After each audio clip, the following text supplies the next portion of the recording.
Welcome to another episode of How to Be Happier for Entrepreneurs. I'm Brad, and today we have our guest, Dr. Joe Gallenberger. How are you, my friend? Doing well. How about you, Brad? I am excellent. It's a beautiful sunny day here in Northern Virginia. So as we always Good. do, we jump right into some awesome questions. Man, I can't wait for some of these answers because this is right up my alley. So you've taken a scientific approach to manifesting, including testing theories on the card tables in Las Vegas. So what have you discovered about the power of intention in these experiments that you've done? Intention is very important, but for me, it's like the steering wheel of a car is very important. It sets the direction you're going to go, okay? But the car goes nowhere without gas. And what I've found is the best gas for manifestation and getting your attention to come into reality is the energy of unconditional love. So that's what we use to have our energy move through the heart with the mind setting an intention of where you would like it to go. And then with that, I've been in laboratories in major universities, and we've done things at statistical levels that are way, way above chance. So, for example, in one lab, there was a height of a fountain bubbles by random hydrodynamic law if the water pressure is even.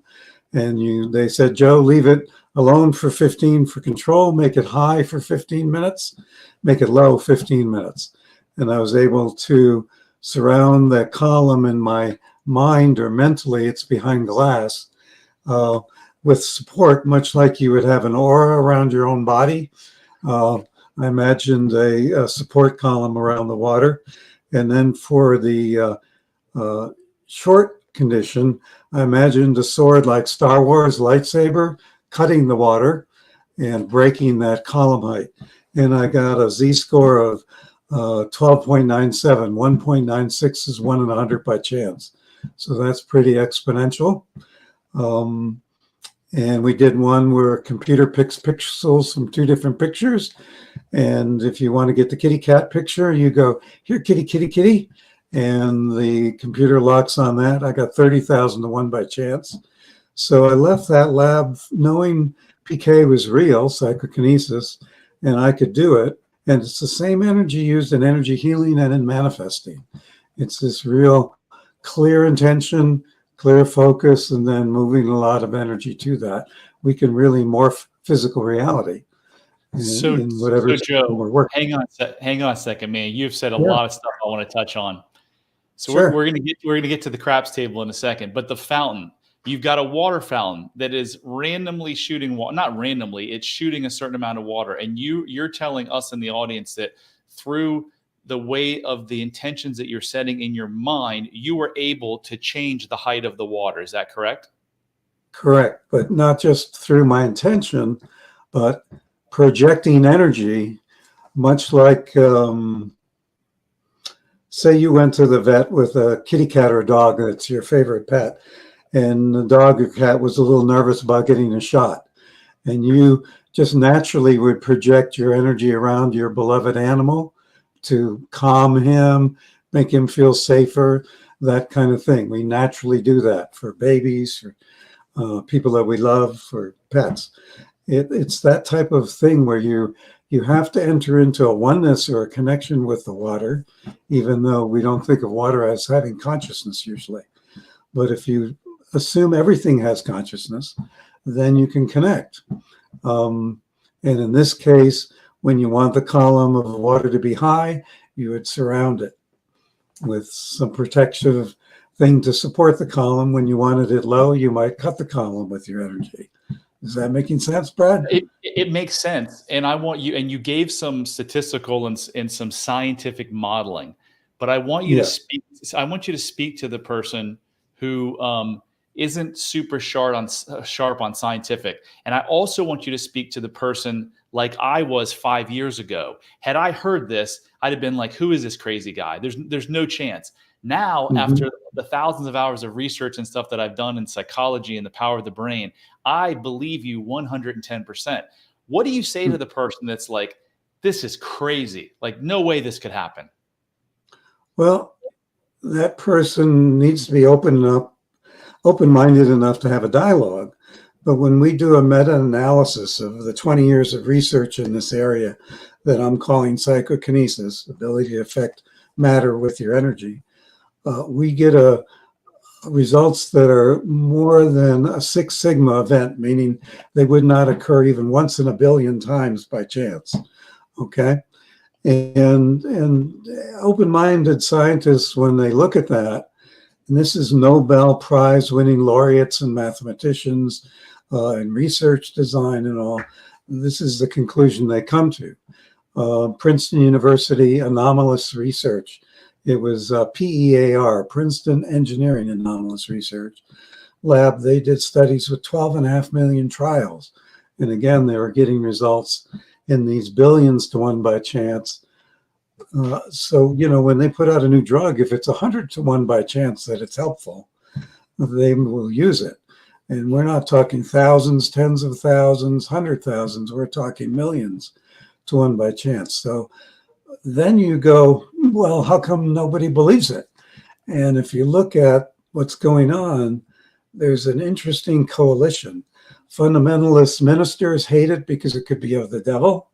Atheists hate it because it implies there are more than 98 cents worth of chemicals or whatever the inflation is now. And various people coincide together, and they have the ear of government and most of the science funding. To do research in this area is a kiss of death for a scientific career often. And believe it or not, most of the research is occurring in engineering labs and things rather than psychology, because physics and engineering are a little more open-minded to this. Then you see the results. And one thing I did, Brad, is I've had 99 workshops in Las Vegas where I take people 20 at a time. And when we're there, we affect the dice on a dice table at thousands and thousands of 1 by chance again. We had a roulette hit at 1.2 billion to 1 by chance. Slot hits at 200 million to 1 by chance. What does that mean? What does that mean? Tell us what that actually means. So, okay. So, for example, on a poker machine, state of Nevada, if you're in Nevada on this for Vegas, knows exactly how often a royal flush and hearts should be dealt on a slot machine, for example. Right. And in that situation, let's say it's 160,000 to 1. So there'd be 160,000 other hands and then one of these. And so if you bring it in on the first pull of the slot machine, you're basically doing something that should not happen by chance except once in a very long time. Some people look at it as,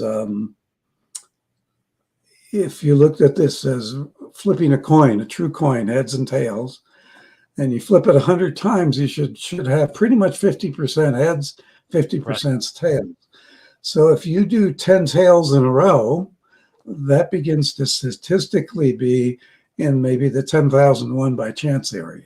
As you get to 20 tails in a row, you're maybe at 1,000,000 to 1. I'm giving broad figures right now, just to give an idea of what we mean.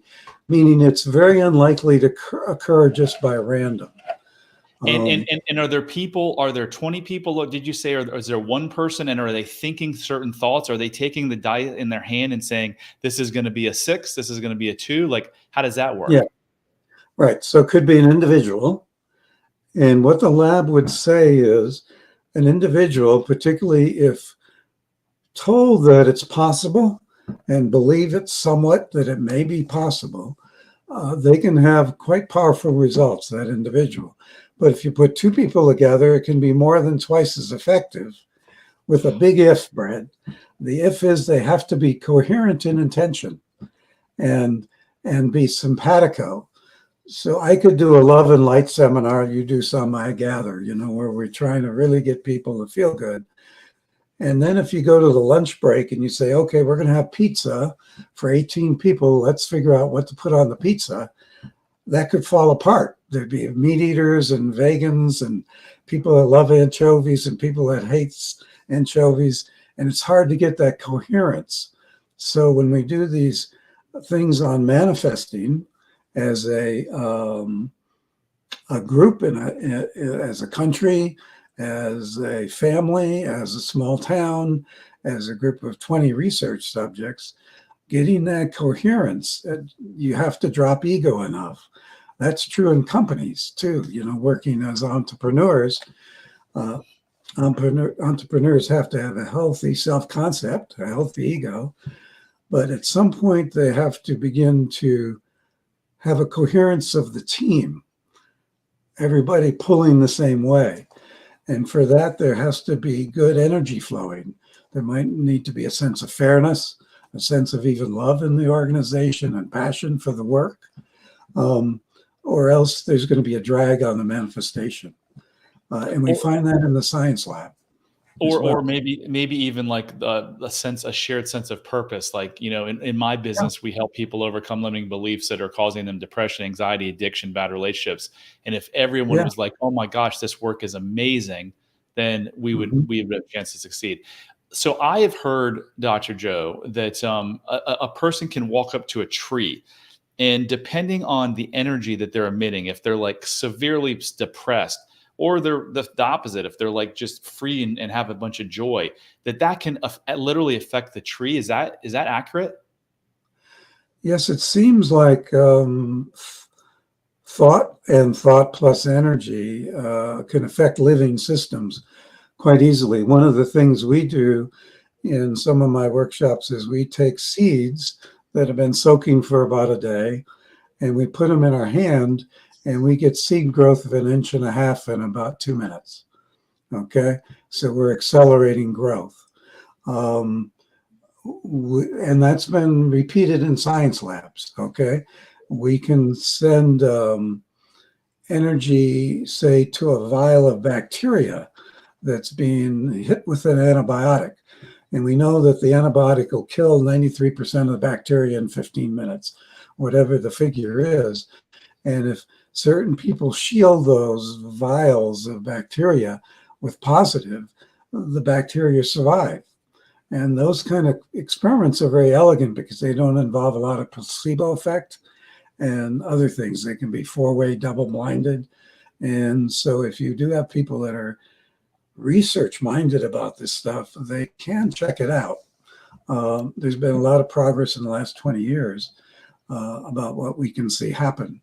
We happen to use these things to give people the confidence you're talking about, that they, in fact, their intuition can be accurate, and that they can affect matter. Wow. So on the dice, using that as an example, when we had a group, the last group we had, on dice, there's 36 combinations of 2 dice with 1 to 6 sides each. And so the most common number is rolling a 7. That comes up 1 in every 6 times. And we're aiming for pairs, so we don't want any 7s. We had a lady roll 48 numbers in a row with no 7. The odds of that, again, statistically, are pretty unlikely. Wow. And it can be highly profitable. And out there in the Vegas Adventure Workshop, the money just helps people pay attention. We're only betting small amounts, but people get a lot of joy out of that, helping each other and win. In a science lab, it gets boring. Brad, when they take me to a university, they may put a 110 lead EEG on my head. So all these little pins, right? That takes almost a half hour just to put the cap on and get all the pins working and right. And then they may say, see this gray box. For 48 seconds is a favorite amount of time. For 48 seconds, make the box dance inside, and then leave it alone for 48 seconds. And then 48 seconds, make it dance, and do that for 100 trials in a row. Well, that gets boring. You don't see anything happening. Yeah. Okay. But statistically, then later you can see, yes, you had an effect. The nice thing about the SyncCreation home study course I have, the Vegas Adventure workshops, are ways to get people to do this in a fun manner, and a way that at home or in a group, they can see results quickly on the seeds, growing on lighting light bulbs with your energy. We've measured 400 volts off my hands when we're lighting fluorescent light bulbs. Throwing dice in patterns, affecting slot machines, those kind of things. In real life, say you wanted a soulmate or a new business to really thrive, you could put positive vibes out, but it might take a year, right, for that to all come to fruition. Right. And you're not getting much feedback, and so it can be discouraging.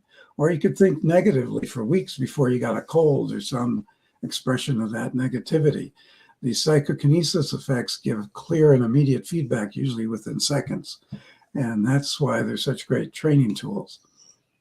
So this is fascinating stuff, Dr. Joe. Could you share with us how the tragic loss of your brother set you on this path to studying manifestation and just how you got here? Okay. Well, I'm a clinical psychologist by trade. I had a psychotherapy practice for 30 years.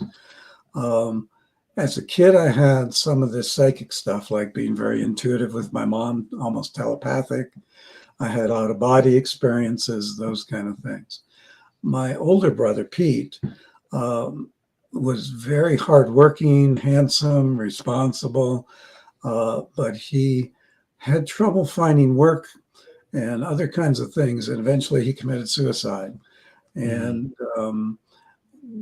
it was a tough time. I had to give the call of my parents and all of that. And it made me wonder, how can a good person, bad things happen to good people, if you will.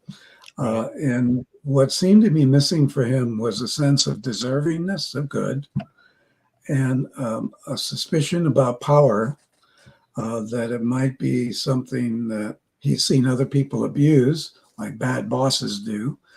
And so he's leery about that, in a combination with fear.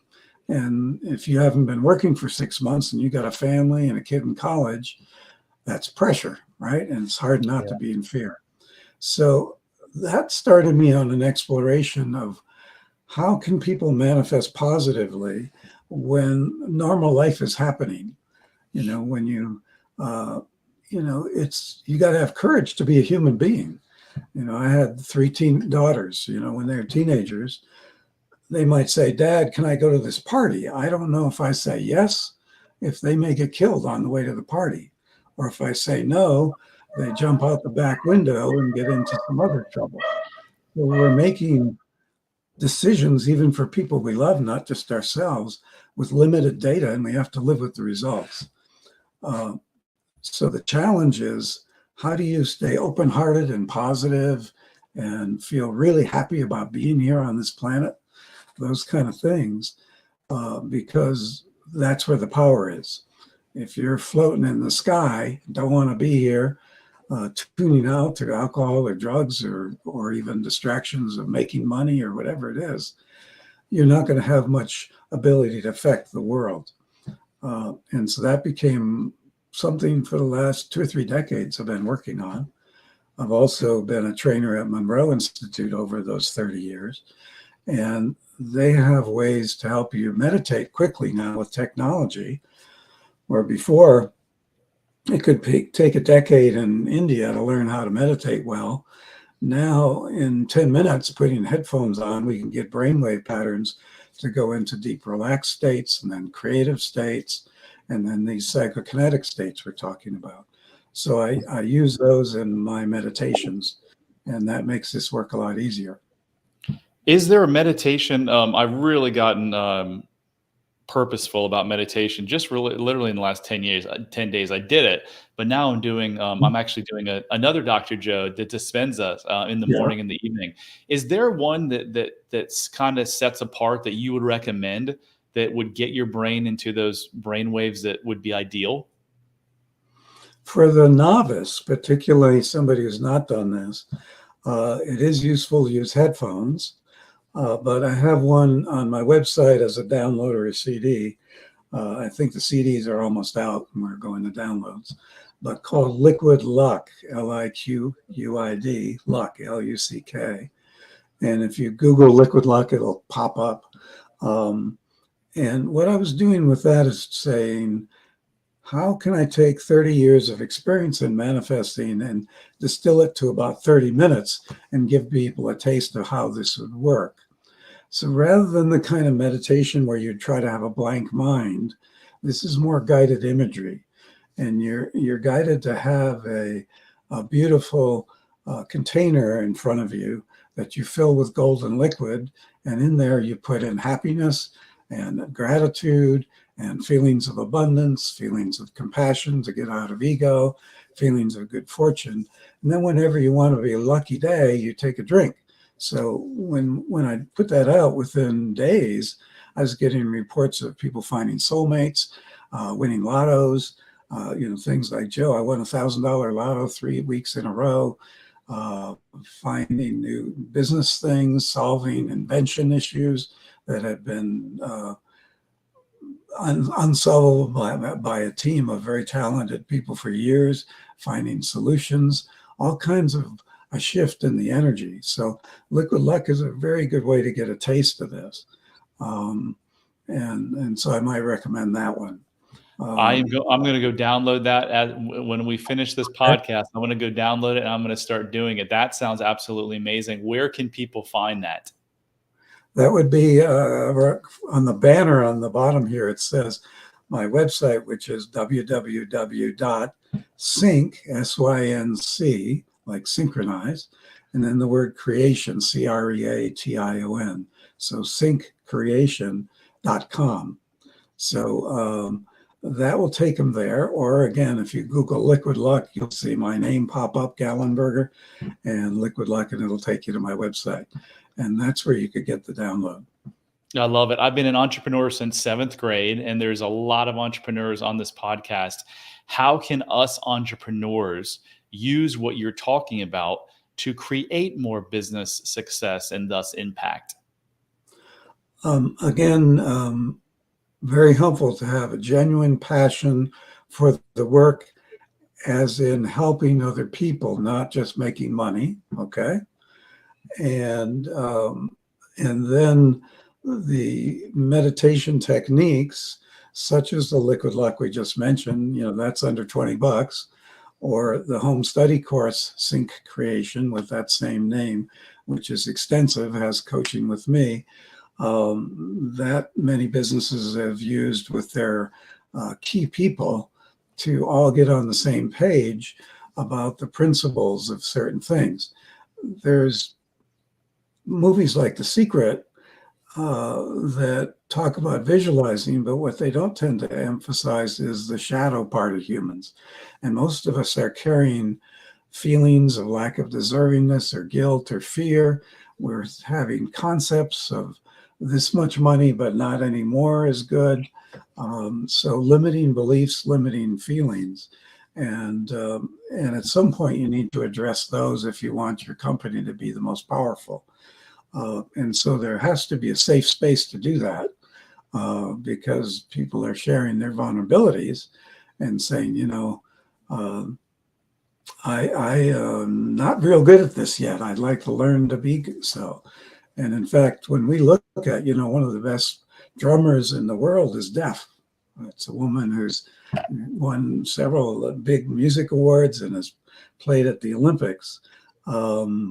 There are many comedians who stutter or are very shy. There's politicians like even Joe Biden, who just is not going to run now. He's had a severe stutter all his life. So you can take people on your team, and if they feel safe enough, even some of their lack of skill or vulnerabilities end up to be great strengths. But the atmosphere has to be one of this positiveness and safety. And the way the meditations are a good thing, but also some of the, when I do a workshop for an organization, I will have the folks bend metal with their mind, or, we will light light bulbs, or we will throw dice and patterns just to show people that you can do it. And it's a lot of fun, and it's less fearful than a ropes course, but it's people come to attention. They might be not 100 feet in the air if they're afraid of heights, but they're, people go, gee, I'm afraid I'll be the one not to bend the spoon. And then if you go deeper into that, they're afraid maybe I will bend the spoon. And to do so changes my whole definition of reality and power and what we can do. So, yeah, I want to reiterate something you said that was really, you've said a lot of important things, but this one particularly stands out, that the secret doesn't necessarily work because the individual can say affirmations all day long, but if they haven't done the shadow work, that they're going to struggle. And that's the same reason that people go to Tony Robbins and when Zig Ziglar was around and they'd get all riled up and all motivated and they come back and a couple of days later they look around, they'd be like, but wait, I'm still drinking. I'm still yelling at the wife. I'm still getting angry at the, driving to work in the morning. And that is because they have this shadow work. And said another way, it's these limiting beliefs that were likely created decades ago in your life. And until you do that work, and that's one of the things that you and the work that I do, we specialize in. So if you're listening to this and you're wondering, am I that person that has the shadow work that I have to do yourself and your family and your business a huge favor and just take 2.5 minutes and take our self-love quiz at unlocklimitlessyou.com/quiz. And it's going to show you if you lack self-love, it's a definite sign that you have some of this work that can be done. But on the flip side, don't think that that's, woe is me. Just think about how much better your life can get once you do the shadow work. I'd agree, Brad, and even free on my website, there's an exercise called the abundance tree that came to me in a dream. Okay. When I was heading out for one of these Vegas workshops, and I as I went to sleep, I said, I'd like to have a dream about anything that would heal what's in the way of abundance. And in the dream, I was in a pasture and I saw a pile of dead branches, and each branch represented an item on a list of dead frozen energy frozen in a form. So it might be, I'm not good enough, or you shouldn't trust people, they'll screw you, pardon my French, or whatever it might be. Yep. And so we'd imagine in that field a large wood chipper, and you'd hear the sound, and you'd feed those branches through the chipper and change the pattern of the energy frozen into the form of the thought that might be, I'm not worthy, or whatever it might be. And as that changed form, you would then use those wood chips to feed an abundance tree and see that growing. And when people do that, they feel within 20 minutes of doing the exercise, they feel so much lighter. And they can take it sometimes different layers if there's been heavy trauma. But that's one of the exercises in the study course, for example, that we use. Another is to bubble it away, almost like a bubble floating in water. So the wood chipper is kind of a yang, active, masculine. Let's really transform it. And the bubble it away one is more like, when I surrender, all I do is give up the illusion of separateness. And I let go of these things that no longer serve me. And that's a very powerful thing to do. And then we have a third exercise that on the fly, as you're going through your day and somebody calls you that pushes your buttons and they say something that triggers you off into a negative space, you can just say plus dissolve. And because you've learned that in a deep meditation, much like a post-hypnotic suggestion, when you say plus dissolve, all of your system, your emotions, your inner child, your unconscious, all cooperate to let that soften. So that would be an example of working with the shadow. Is that is that plus dissolve happen to be in the liquid luck? No, the liquid luck is designed to be pretty quick, one time, and to transcend fear in things. And it tends to work pretty well. But if you want to go real deep, that's when you get into the dissolve command and those kind of things. And so are you saying the liquid luck isn't something you should listen to every day or every night? No, some people do that. They listen every morning to set a good mood, or every night. Other people use it just occasionally.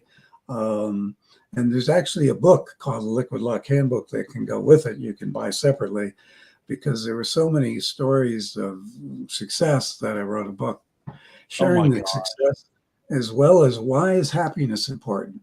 And when we look, they do studies where your picture in high school, when you graduate, You could have a real smile or a fake one. Just by the muscles, they can tell. The fake smile people don't do as well in life as the real smile. They had a group of nuns who all went through the convent together for 40 years. And they tracked people who wrote an essay at the beginning of their thing of why I would like to be a nun. And those essays that were happier, those nuns, even though they all believed roughly the same thing, ate the same thing, lived in the same place, the nuns with the happy essays lived longer, less physical illness, were more successful, all kinds of things, even by measured from one essay when they were maybe 18 years old. So the book goes into why happiness is important and how you can cultivate more of it. Most people go, I'll be happy when I win the lottery, or I'll be happy when I find my soulmate. The idea in all of this energy work we're talking about is to be happy first. Yeah, freaking love and it. Then, yeah, those things flow to you better. Tell us the theory around this illusion of separateness. Okay. This is just my idea. All right. I can't prove it as anything besides my own dogma. I think we are one, all consciousness. And at some point we say, I'd like to have an adventure, and we split off from the oneness. And to do that, we have to adopt some beliefs. The first one is we're separate. The next one might be that there's something called time and space. And that way we can have a linear experience sequentially. And we adopt beliefs that allow us to have a human life adventure of free choice. No, God is making us do it. No, that kind of thing. But once we get going, nobody's punishing us. But say we had an experience where the first person I asked out rejected me. The second person I asked out, I'm going to be nervous. And the third person, I'm going to have rings of sweat under my arm. And they're probably going to say, buddy, get lost. But, and I'm thinking people I like don't like me, or I'm being punished. But no, it's just that I'm reacting to experience and misinterpreted it incorrectly.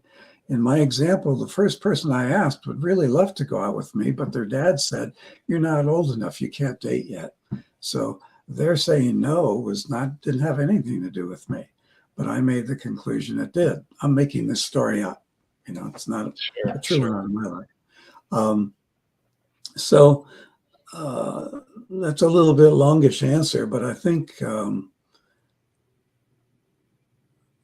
sometimes the AWE, awe, can just blow through those barriers of separateness when we're looking at the sunrise or sunset in the Grand Canyon, when we're holding an infant, particularly our own child, those kind of things. All of a sudden we feel that oneness, and we feel everything is in right order, and many different feelings that people who meditate very deeply find for them they are truths that kind of pierce the illusion of survival of the fittest, which is let's use you and I as an example. Yeah. Dr. Joe, how would you explain to the listeners how you and I are one?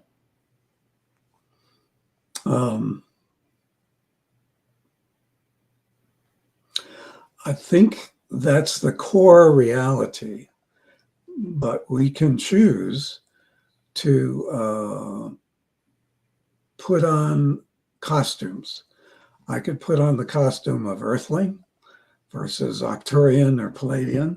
I could choose to put on a male costume or a female, or a white or a black, or underprivileged or overprivileged or whatever. And some of those costumes allow us to have the fun of a play. Is not all characters are the same. There's tension between the characters. Okay. And there might be a villain, and there might be a hero. There might be somebody needing saving and all. Where I come from, though, would be, I feel our essential reality is we're designed to be beings that gets energy in unlimited quantity and quality directly from source. And that's how we're made. When that's cut off, then we're energy starved. And as humans, we love energy and need energy.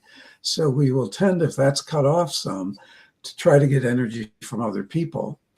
And that tends to make these roles come about. So I could be the good boy, the good girl, the bad girl, the savior, the mess, the victim, the perpetrator, and I'll get other people's attention. And that gives me the energy I need. You know, if you withdraw energy from babies, they die. You can give them all the food and everything else they need. But if you weren't energetically interacting, they'll exhibit failure to thrive. And I think that continues through our life. So for me, as you get in touch with that oneness, all of a sudden these energy streams are there better.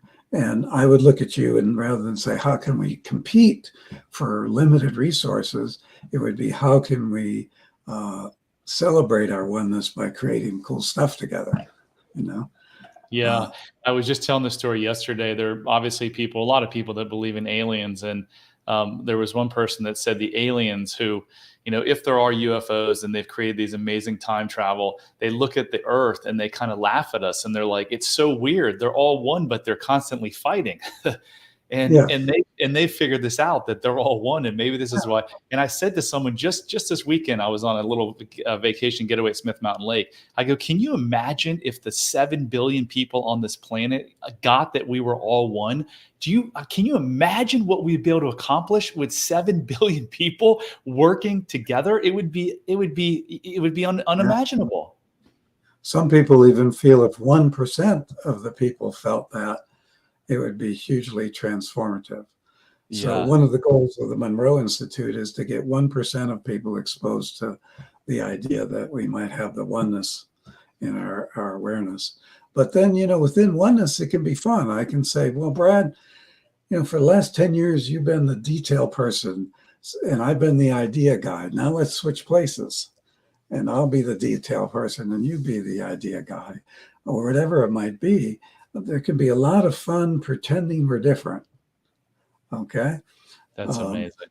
Because you can be the audience and I'll be the performer, or vice versa. And there's a lot of play, but much like playing tennis is fun because you realize ultimately it's a game, even though you could be dead serious on the court. If you realize this is all a game, then this changes here. Dr. Joe, I could talk about this for the next 24 hours. I'm taking my daughter, my 16-year-old daughter, to her first ever hot yoga. So I got to wrap up. Wow. Sure. This show was absolutely amazing. I can't wait to, I'm going to keep in touch with you, and hopefully we can do something together one day. SyncCreation.com. I'll put it in the show notes. Again, thank you so much for everything. This was amazing. My pleasure, Brad. And look forward to talking with you again, and wish you all goodness. And it's fun to have kids that age. Enjoy. Mine are a little older. Thank you, sir. That concludes another episode of How to Be Happy for Entrepreneurs. Remember, I'm trying to help 1 million people end these limiting beliefs so that they can live the life they deserve. So if you like this show, please rate it, review it, share it, whatever you can do to get the word out. Until next time, remember, love heals all.